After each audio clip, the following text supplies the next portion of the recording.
¡Hola a todos!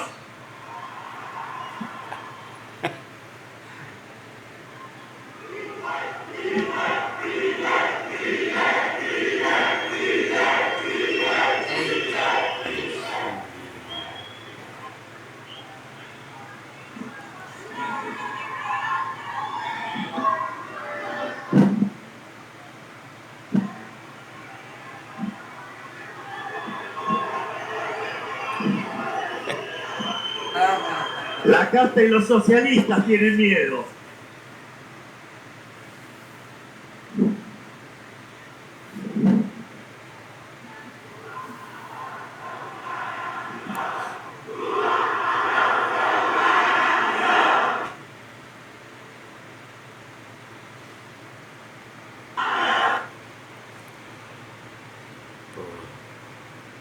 É o preço, meu filho, que se paga. É o preço que se paga. Buenas tardes a todos. Quiero agradecer a las autoridades de CIPAC por la invitación y al presidente Jair Bolsonaro y a Eduardo Bolsonaro por la cálida bienvenida que ha recibido. Ao presidente Jair Bolsonaro. Realmente me hacen sentir como en casa y es siempre un placer estar entre amigos. Hoy quiero hablarles de la receta económica y cultural del socialismo en América Latina, sobre que ellos están equivocados y nosotros tenemos razón, y cómo se está librando la batalla por el destino de la Argentina desde que asumimos la presidencia. Si analizamos los distintos casos de gobiernos socialistas o de izquierda en América Latina en los últimos 20 años, encontrarán seguramente una serie de denominadores comunes que aparecen en conjunto y que constituyen una verdadera receta del desastre, tanto en lo económico, en lo social, en lo político y en lo cultural, porque hay una relación de causalidad entre todos estos elementos y no es una mera coincidencia.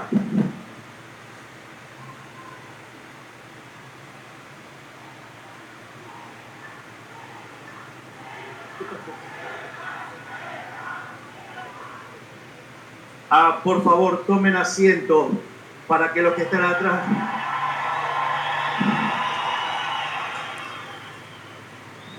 Vamos ouvir o que ele vai dizer, né? ¿Estamos bien, Sa? Ninguém quer ser. En primer lugar, es notable que los socialistas comienzan con un periodo de bonanza económica en un contexto de cuentas públicas ordenadas y precios internacionales de commodities altos. En este primer momento la economía crece, la sociedad gana en poder adquisitivo, el Estado recauda y el Banco Central acumula reservas. Pero los gobiernos socialistas se enamoran de la popularidad generada por la bonanza que heredaron, se asustan de que no vayan a ser eterna y aumentan indiscriminadamente el gasto público para sostenerla. ¿Cómo lo hacen? Subsidiando tarifas y servicios públicos, aumentando el empleo público y repartiendo dádivas de distinto tipo, lo cual etiquetan como inclusión social. Cuando la plata se acaba, empiezan a aumentar los impuestos para recaudar más, pero a costo de contraer la actividad económica y destruir la inversión. A medida que avanza el tiempo, van consumiendo los stocks para solventar una bonanza ficticia que lo único que hace es hipotecar el futuro. El stock se va acabando hasta que en un punto deben recurrir al endeudamiento. Nunca resuelven el problema de fondo, que es el círculo vicioso de expansión del gasto público y el consecuente déficit fiscal. Simplemente buscan distintas maneras de seguir financiándolo. Cuando ya no pueden recurrir a los impuestos o al endeudamiento, recurren al peor de todos los males, que es la emisión monetaria, destruyendo así el valor de sus monedas y condenando a toda la población a la pobreza. En el camino ponen regulación sobre regulación ante cada problema que aparece, con tal de no solucionar el problema de fondo. Y en cada uno de esos parches le inventan un negocio a algún amigo, generando una casta de empresarios prebendarios protegidos por el poder político, que compiten artificialmente pescando en una pecera. El costo de todo esto, tarde o temprano, la paga la gente. La misma gente que los gobiernos socialistas dicen proteger, pero que realmente quieren esclavizar para conseguir una base de apoyo cautiva que les permita permanecer en el poder. Porque no podemos engañarnos. Lo único que les interesa a los socialistas es el poder por el poder mismo.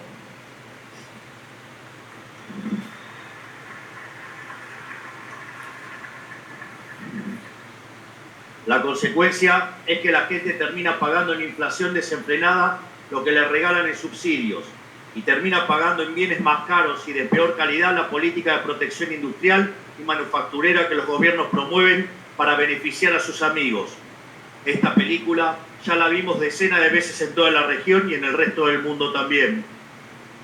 No es ni más ni menos que la historia del socialismo del siglo XXI, del que tanto hemos escuchado hablar los hermanos latinoamericanos y que defienden todos los populistas que integran el Grupo Puebla, o que también, digamos, antes se llamaba Foro de San Pablo.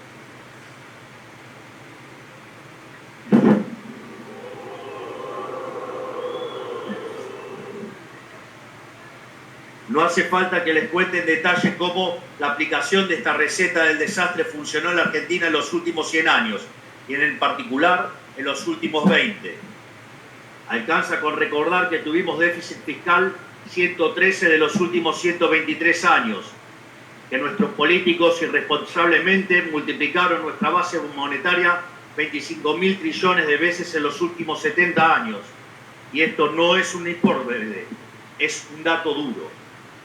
Alcanza con recordar que de 1975 para acá, el porcentaje de argentinos por debajo de la línea de pobreza se multiplicó por 10, que tenemos el mismo PBI per cápita que en 2007 y que la economía formal no genera empleo genuino desde hace más de 10 años. Y basta con ver, con mucha bronca, que mientras nosotros nos hundíamos, el resto de los países que tuvieron economías más liberales progresaron. Pero aún así, dentro de lo que es el derrotero de casos de estudio del socialismo latinoamericano, la catástrofe argentina puede ser tomada como un caso intermedio. La pregunta es ¿por qué? Porque por más que lo intentaron, nunca lo lograron llevar el programa socialista a sus últimas consecuencias, porque nunca pudieron terminar de subyugar a la sociedad, porque encontraron un límite en un pueblo rebelde que vela por su propia libertad, que protege con uñas y dientes su propiedad de las garras confiscadoras de los políticos y que se resiste a ser dominado.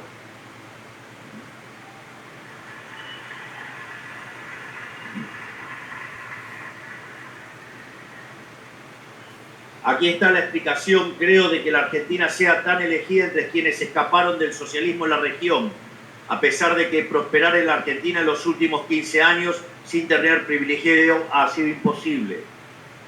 Porque uno puede entender fácilmente que haya 500.000 venezolanos en Chile, que es históricamente un país con una economía libre, por más de que en los últimos años el modelo que tanto bienestar generó para el común de los chilenos esté siendo cuestionado.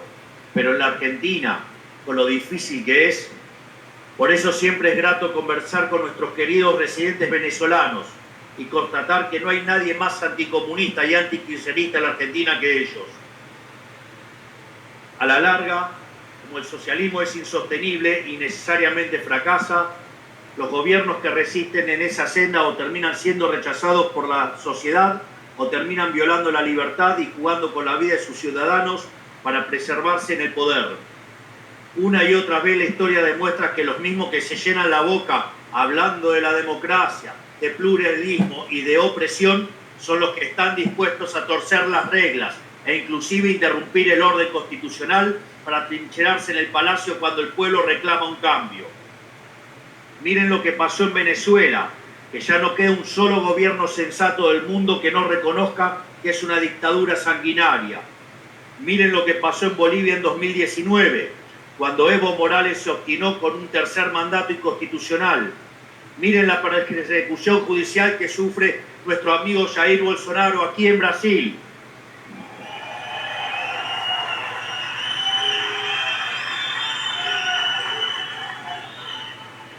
Y miren lo que está pasando en Bolivia ahora mismo. Están dispuestos a montar un falso golpe de Estado con tal de sumar algún puntito que otro más en una elección. Por eso, cuando digo que la Argentina es un caso intermedio, lo es únicamente en términos relativos, porque su punto de comparación es el horror humanitario que han sido otras dictaduras asesinas de la región, como Cuba, como Nicaragua, como Venezuela, de donde se escaparon 7 millones de personas en la última década para no compartir el hambre con las que se quedaron. Y ni hablar de las experiencias socialistas del siglo XX en Europa y Asia, que se cargaron con la vida de más de 100 millones de seres humanos. Por eso digo que como el socialismo es una ideología que va directamente en contra de la naturaleza humana, necesariamente deriva en esclavitud o muerte. No hay otro destino posible para el socialismo.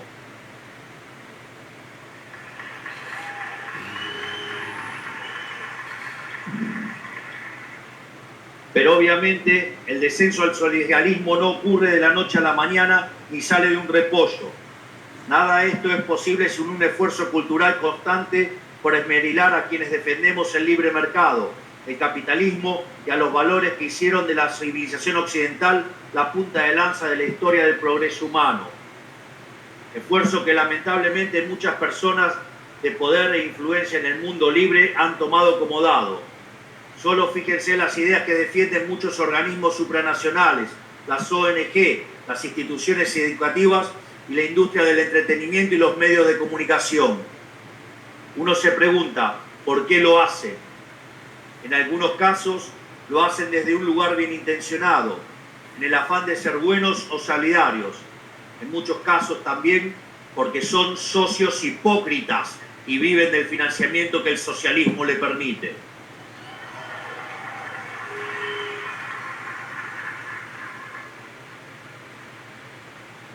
En la mayoría de los casos creo que no perciben que están jugando con fuego y están comprando un paquete cerrado que tiene como destino las trágicas consecuencias que nosotros ya conocemos.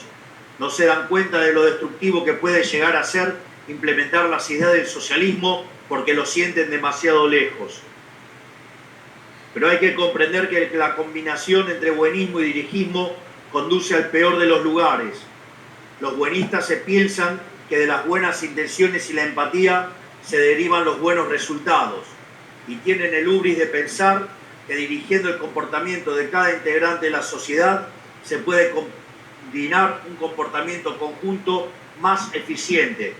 Hasta se jactan de que lo pueden hacer de manera óptima. O sea, ven un problema y asumen que la solución es tirarle el Estado encima. Y a eso le llaman justicia. Pero Hayek nos enseñó que aquí radica la fatal arrogancia del ser humano y cada vez que el Estado interviene genera un resultado peor a que si no se hubiera intrometido.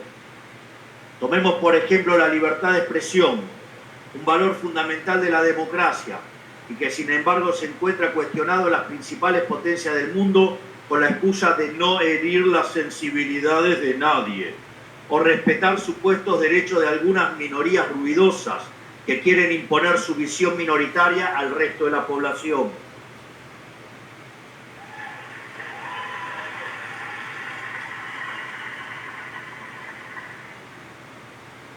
La historia del mundo es testigo de que este tipo de comportamiento decanta en censura y opresión, y sin embargo, cada vez es más frecuente escuchar cómo en países que uno creía respetaban los principios básicos de la democracia, se cometen aberraciones en materia de libertad de expresión y censura.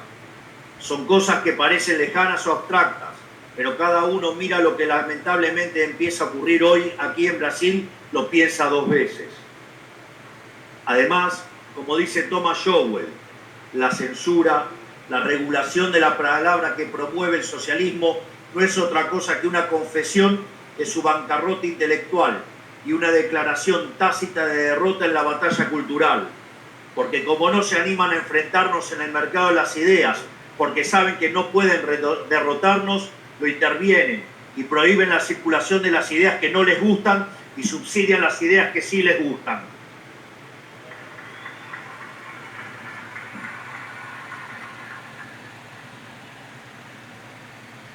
Es momento de que recuperemos el concepto de justicia del que ellos se creen los dueños, pero que realmente han manchado, porque la justicia de ellos es de la fatal arrogancia, y en nombre de la justicia, que ellos llaman justicia social, han cometido las atrocidades más injustas. En nombre de la justicia han expropiado riqueza que costó generaciones construir. En nombre de la justicia han inventado mercados cautivos para empresarios amigos. En nombre de la justicia han violado una y otra vez los derechos fundamentales de la persona. En nombre de la justicia le han quitado a unos para darles a otros, que casualmente son sus hijos o sus amigos.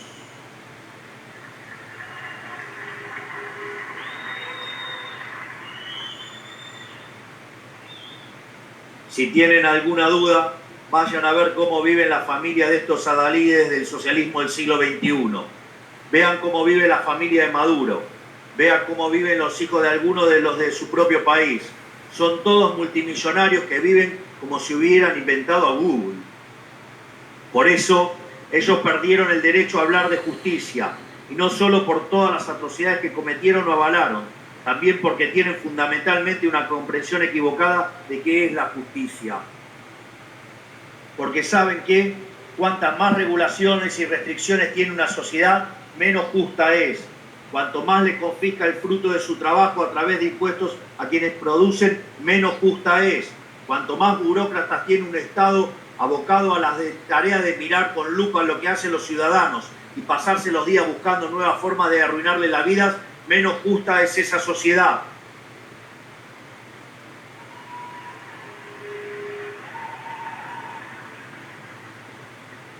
Incluso, cuanto más leyes tiene un país, menos justo es, sobre todo si se trata de leyes que ponen en cuestionamientos los pilares de nuestra sociedad y de nuestro derecho constitucional, que son la defensa de la vida, la libertad y la propiedad.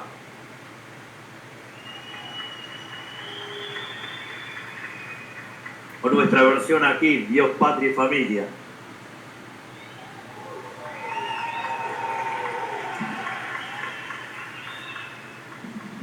Porque justicia no es que todos seamos iguales. Justicia es quien se esfuerza y se aplica pueda apropiarse del fruto de su esfuerzo. Y que no tenga que ver progresar en la vida al que no hace nada, pero tiene un amigo en el poder. ¿Cuántos casos?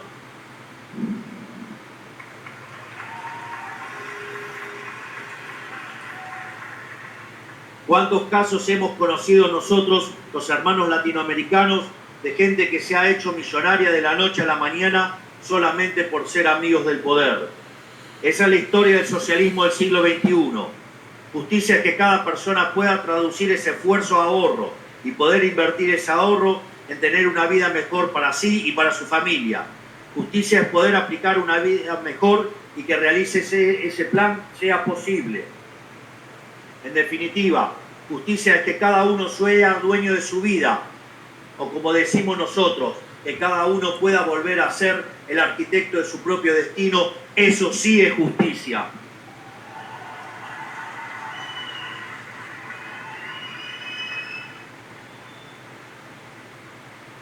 Por eso es falso que la izquierda sea la ideología de los pobres y los oprimidos. Cada día queda más claro en América Latina que la izquierda es la ideología de los ricos, de los poderosos que controlan y tienen posiciones prominentes en la difusión cultural. Todos entongados con el poder, obviamente.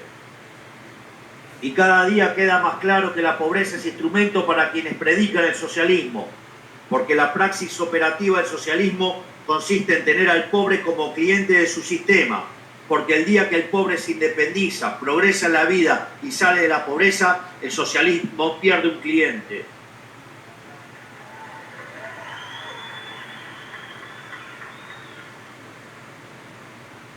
Pero obviamente quieren que les cuente algo de Argentina. Es imposible desconocer que hoy en la Argentina soplan vientos de cambio. Digamos, ustedes conocen la historia argentina muy bien. ¿Se imaginaron alguna vez que iban a ver a alguien como yo sentado en el sillón de Rivadavia? ¿Se imaginaron que iban a escuchar a un presidente argentino defender las ideas que defiendo yo con la convicción de cambio radical que tengo yo? ¿O se imaginaron alguna vez un liberal libertario presidente de un país?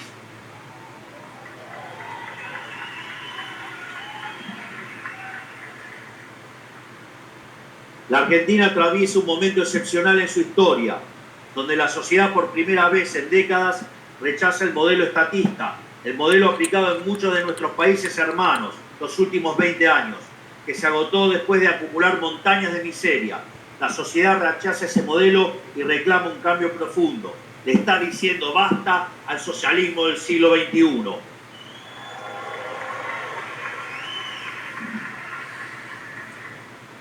Pero incluso después de todo el daño que han hecho los socialistas, después de dejar un país con 15 puntos de déficit consolidado, ahogado en deuda y sin credibilidad crediticia, y que hubo que rescatar de una inminente hiperinflación, después de todo eso siguen haciendo lo imposible para boicotear la única salida al desastre que ellos mismos generaron.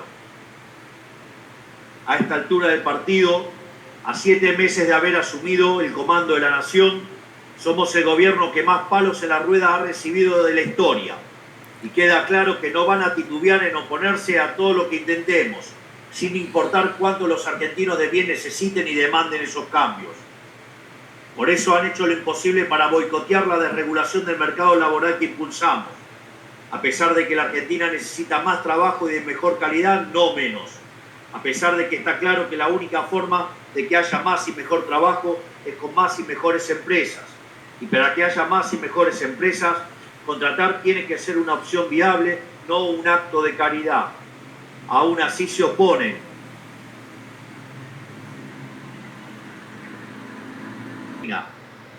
Y no hay inversión privada si no es rentable para una empresa invertir. Punto. De modo que o no comprenden una premisa básica de la economía, los cuales los vuelve incapaces de gobernar el país, como ya lo demostraron, o están activamente tratando de boicotear al gobierno y asegurarse de que haya un fracaso. Pero todo esto no debe ser una sorpresa para nosotros, porque en el fondo ellos no solo prefieren que nosotros fracasemos, no solo les conviene electoralmente que fracasemos, sino que lo necesitan en un nivel vital.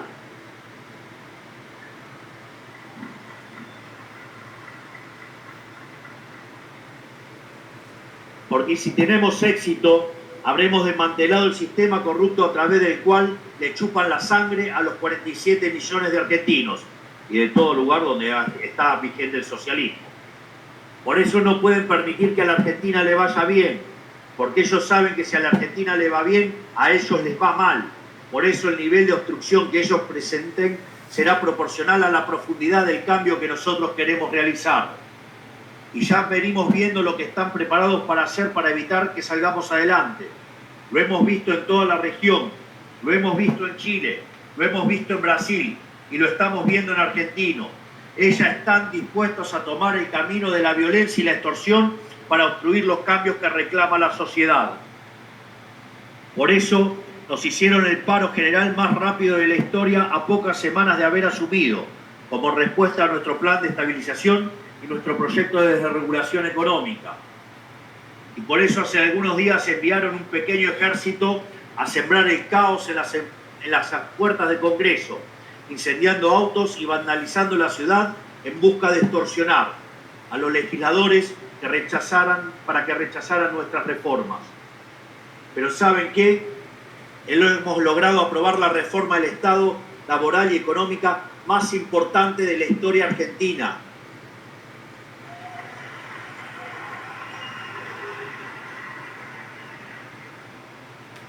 Hemos aprobado una reforma 5 veces más grande que la de Menem, que había sido la reforma más grande de la Argentina. Y si además le suman el decreto de necesidad y urgencia de cuando asumimos, hoy las reformas son 8 veces más grandes que la reforma más grande de la historia argentina. Es decir, estamos llevando a cabo no solo la lucha contra la inflación, sino que estamos transformando de cuajo a la economía argentina.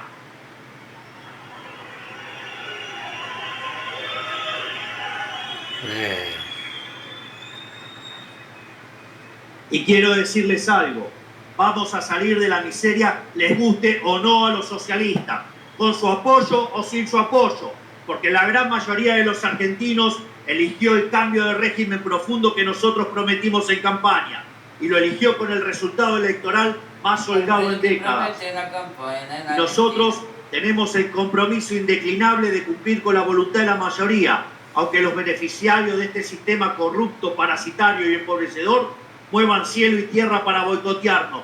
No pasarán, no lo lograrán. Vamos a sacar el país adelante.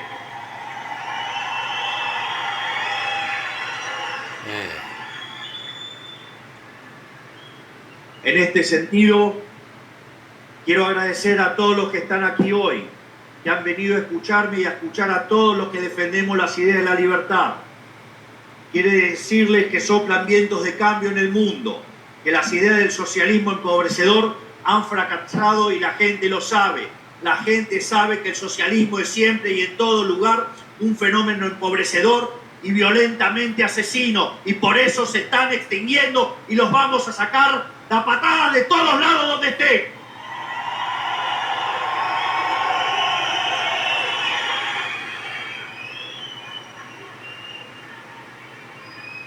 Porque han fracasado en lo económico, han fracasado en lo político, han fracasado en lo cultural y han fracasado en lo social. Y como si esto fuera poco, han asesinado a más de 150 millones de seres humanos. Es hora que el mundo despierte y que le diga nunca más al socialismo.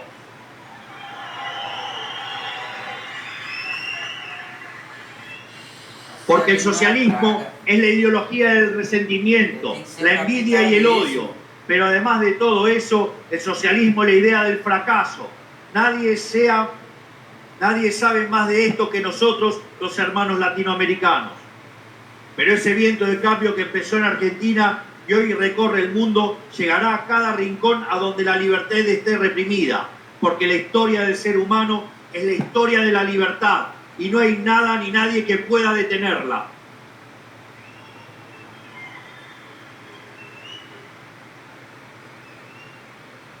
Finalmente, para aquellos menos optimistas que creen que la batalla está perdida, que no podemos hacerle frente a estructuras de poder que se han adueñado de nuestros países, quiero decirles que quien les habla ha llegado a donde llegó sin ninguna estructura, sin dinero, sin partido político ni apoyo a los medios tradicionales, pero con los puños llenos de verdades y con la convicción inalterable de que la vida sin libertad no merece ser vivida. Créanme que se puede.